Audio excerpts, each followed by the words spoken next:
ஒரு பாட்டில் ஒரு வரி வரும், மகுடம் தர வேண்டாம், உங்கள் மனசில் இடம் கொடுத்தா போதும் அப்படின்னு ஒரு பாட்டு வரும். எனக்கு எந்த மகுடமும் வேணாம், மனசில் இடம் கொடுங்க அப்படின்னு. அதிகமாக விரும்பக்கூடிய இந்த விஷயத்தை எந்த ராசிக்காரர்கள் விரும்புவாங்கன்னா மீன ராசிக்காரர்கள் தான். மற்றவர்கள் மனதில் எனக்கு ஒரு இடம் வேண்டும், அது காதலியாக இருக்கட்டும், காதலனாக இருக்கட்டும், அம்மாவாக இருக்கட்டும், அப்பாவாக இருக்கட்டும், உறவாக இருக்கட்டும், தெரிஞ்சவங்களாக இருக்கட்டும், சொந்தமாக இருக்கட்டும், எனக்கு தேவை ஒரு இடம், மனசில் இடம். எனக்கு மகுடம்லாம் தேவையில்லை. ஏன்னா நீ கொடுக்குற மாதிரி கொடுத்து எடுத்துன்னு போயிடுவார், எனக்கும் தெரியும். இன்னொன்று, மகுடத்தில் நான் சுமந்துக்கிட்டு கடைசி வரைக்குமே போயிட்டு இருக்க முடியாது. இது எல்லாமே தெரிந்தவர்கள் இந்த மீனராசிக்காரர்கள். என்னை பொறுத்த வரைக்கும் மீனராசிக்காரர்களுக்கு ஒரு பெரிய குணம் உண்டு. இந்த உலகத்தில் எதுவும் நிலையில்லாததுன்னு தெரியும். சின்ன வயசுலேயே சித்தாந்தம் படிக்க ஆரம்பிச்சிடுவாங்க, சின்ன வயசுலேயே தெய்வத்தை உணர ஆரம்பிச்சிடுவாங்க, சின்ன வயசுலேயே ஒரு ரிஷிகள் மாதிரி மகரிஷிகள் மாதிரி ஆக ஆரம்பிச்சிடுவாங்க. இந்த உலகம் எதை நோக்கி பயணம் பண்ணுதுன்னு முதல்ல தெரிஞ்சுக்கிற ஒரே ராசி மீனராசி மட்டும்தான். இந்த உலகம் எதை நோக்கி பயணம் பண்ணுது, இதுதான் உங்கள் கேள்வி. டெய்லி கேளுங்க, அப்டேட்டில் கேளுங்க. இன்றைக்கி இந்த உலகம் எதை நோக்கி பயணம் பண்ணுது? ஒன்று பணத்தை நோக்கணும், இல்லை பதவியை நோக்கணும், இல்லைன்னா ஆசையை நோக்கணும், அதிகாரத்தை நோக்கணும், எதையோ ஒன்று நோக்குது. ஆனால் ஒரு பொழுது என்னையை நோக்கி இந்த உலகம் பயணம் பண்ணலை, என் உறவுகள் என்னையை நோக்கி பயணம் பண்ணலை. அப்போ என்கிட்ட வரவன், என்கிட்ட பேசுகிறவன் எல்லாம் ஏதோ ஒன்று எதிர்பார்ப்போடு வருகிறான், என்னையை பார்க்க வரலை. இதை முதல்ல மைண்டில் வச்சுக்கணும். இந்த மீனம் கேட்குற கேள்வி மனசாட்சிக்கிட்ட பேசணும். அப்போ இந்த புரிதல் வருது பாருங்க, அதுதான் மீனராசி. இந்த புரிதல், எதை நோக்கி இந்த உலகம் பயணம் பண்ணுதுன்னு தெரிஞ்சுக்கிறதே பெரிய கிஃப்ட்டுங்க. பெரிய சன்னியாசிகளுக்கும் மிகப்பெரிய யோகிகளுக்கும் கிடைக்கக்கூடிய ஆசீர்வாதம் இது, இந்த எண்ணம் வர்றது. இப்போ மீனத்துக்கு இந்த யோகம், இந்த எண்ணம் வந்திருக்குன்னா அவங்களுடைய பலம் பரிபூர்ணமாக இருக்குது. ஃபிசிக்கலி மென்டலி நீங்கள் எதையும் எதிர்கொள்ள தெரிந்தவர்கள், எதையும் ஏற்றுக்கொள்ள தெரிந்தவர்கள். அச்சிச்சோ இப்படி நடந்துட்டே அப்படின்னு ஃபீல் பண்ணக்கூடியவர்கள் இல்லை. இது அடுத்த தடவை நடக்காமல் என்ன பண்ணலாம் யோசிக்கக்கூடியவர்கள். ஒரு விஷயத்தை அடுத்த தடவை எப்படி நடக்காமல் பண்ணலாம் யோசிக்கக்கூடியவர்கள்.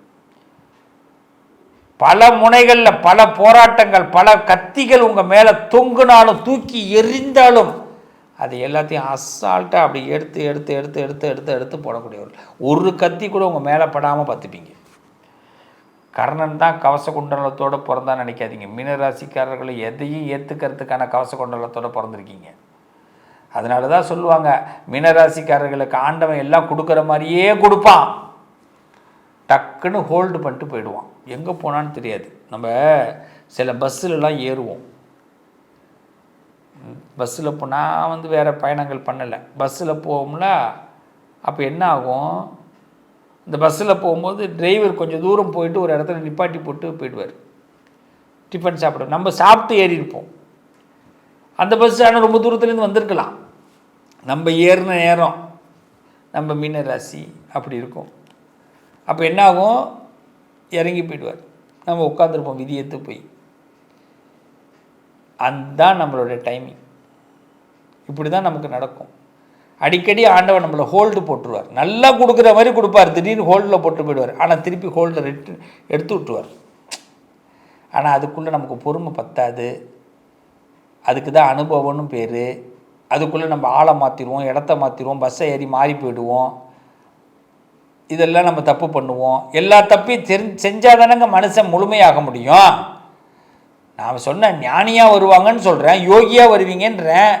அப்போ நிறைய தப்பை செய்யணுமே, தப்பையும் பண்ணுவோம், நிறைய தப்பு பார்ப்போம், செஞ்சு பார்ப்போம், வருத்தப்பட்டு பார்ப்போம், வேதனைப்பட்டு பார்ப்போம். அதுக்கு பிறகு ஒரு முடிவுக்கு வருவோம் மீனராசிக்காரர்கள், இது எதுவும் இனிமேல் நடக்கக்கூடாது, நல்லது தான் நடக்கணும்னு முடிவு பண்ணுவோம். அங்கே கை கொடுத்து தூக்கி விடுவார் கடவுள். அதுக்கு பிறகு உங்களை ஹோல்டு பண்ணவே மாட்டார். உங்களுக்கு எப்பயுமே, அதாவது எங்கே போனாலும் நுழைவு கட்டணமே கிடையாது, உங்களுக்கு ஃப்ரீ பாஸ். ஆனால் இந்த பக்குவம் அடைகிறதுக்கு மனசு சித்தத்தை தேடும், சிவனை தேடும். மீனராசிக்காரர்கள் அதிகமாக சிவனை கும்பிடுங்க, அதிகமாக முருகனை கும்பிடுங்க.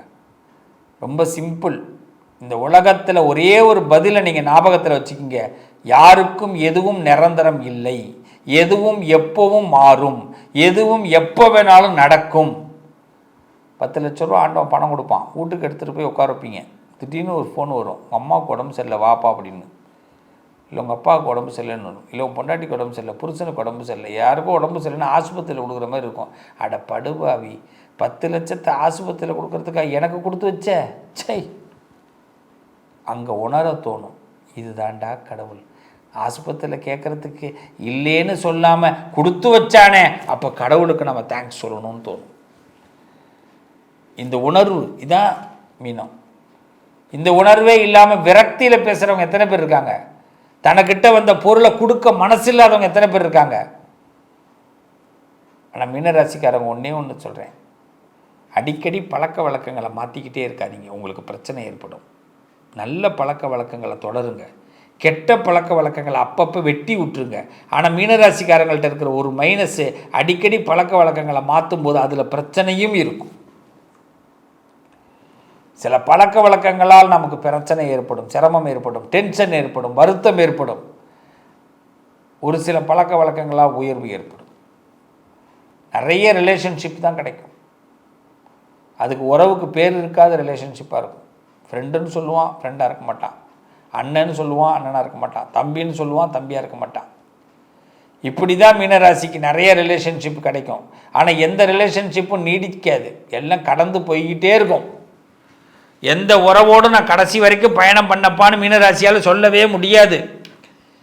இந்த வருஷம் ஒருத்தவனோட வெக்கேஷன் போயிட்டு வந்தீங்கன்னா அடுத்த வருஷம் இன்னொரு ஃப்ரெண்டோட வெக்கேஷன் போகிற மாதிரி இருக்கும். வருஷம் வெக்கேஷன் போகும், ஆனால் ஆள் மாறிக்கிட்டே இருப்பான். நீங்கள் ஒரு காரே வச்சுருந்தாலும், ஒரு டிரைவர் வச்சுருந்தாலும் 6 மாதத்துக்கு ஒரு டிரைவர் மாறிடுவார். யாரோடையும் நெருங்கி பழகும்போது அங்கே பிரச்சனை உருவாகும். அப்படியே நெருங்கி பழகுனீங்கன்னா துரதிர்ஷ்டசாலிகள் தான் உங்கள் பக்கத்தில் நிறைய பேர் நிற்பான். ஆனால் அவன் கடுமையான உழைப்பாளியாக இருப்பான். நல்லா கவனிக்கணும், உழைப்பாளிக்கு அதிர்ஷ்டம் கம்மி. இதுதான் பாயிண்ட்டு, உழைப்பாளிகளுக்கு அதிர்ஷ்டம் கம்மி.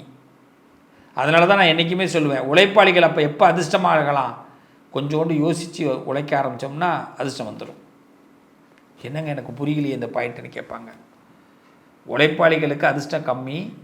அவங்க எப்போ அதிர்ஷ்டம் பெறுவாங்கன்னா, அவங்க கொஞ்சோண்டு யோசித்து உழைச்சாங்கன்னா அதிர்ஷ்டம் வந்துடும். அது என்னங்க யோசிக்கிறது, யாருக்கு உழைக்கிறோம், ஏன் உழைக்கிறோம், எதுக்காக உழைக்கிறோம், கேள்வி கேட்கணும். ஏன் என்ற கேள்வி, இந்த பாட்டு ஞாபகம் வச்சுருக்கா, அந்த கேள்வி கேட்கணும். அந்த கேள்வி கேட்டால் எல்லா நாளும் உங்களுக்கான விடை கிடைக்கும், உங்கள் பதில் கிடைக்கும். அப்போ உங்கள் உழைப்புக்கு அதிர்ஷ்டம் கிடைக்கும். அப்போ நீங்கள் லக்காகிடுவீங்க, சக்ஸஸ்ஃபுல் மேனாக ஆகிடுவீங்க. இன்னிலிருந்து மீனராசிக்காரர்கள் நிறைய கேள்வி கேளுங்க உங்கள் மனசுக்கு. இந்த உழைப்பு எதுக்கு, யாருக்காக உழைக்கிறோம், யாருக்காக பேசுகிறோம், யாருக்காக என்ன சொல்கிறோம். இப்படி ஒரு குதர்க்கமாக நான் சொல்லலை, இது ஒரு உள்வேகம். அந்த கேள்விக்கு பதில் உண்டு, எல்லா கேள்விக்கும் விடை உண்டு உங்களுக்கு. அப்போ நீங்கள் அதிர்ஷ்டசாலியாக மாறுவீங்க.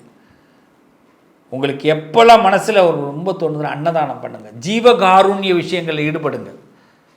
பறவைகளுக்கு தானம் கொடுங்க, பசுமாட்டுக்கு தானம் கொடுங்க.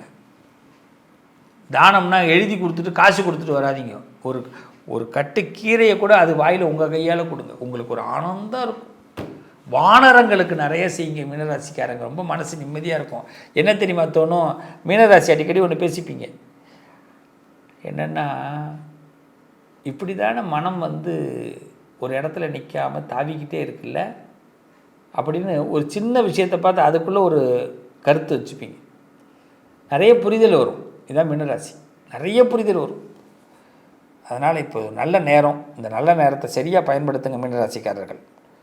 என்னை பொறுத்த வரைக்கும் சிவனையும் முருகனையும் வழிபாடு பண்ணுங்கள், சிறப்பாக இருப்பீங்க, நல்லது நடக்கும். என்றும் ஒரு நண்பனாக உங்களோட நிழலாக நாங்கள் இருப்போம். எந்த வாழ்க்கையிலும் எந்த இடத்துலையும் எந்த கெடுதலும் ஏற்படாது. மீனம் ஜெயிக்க பிறந்தவர்கள், வெற்றிக்காக பிறந்தவர்கள். வாழ்த்துக்கள், நல்லதே நடக்கும்.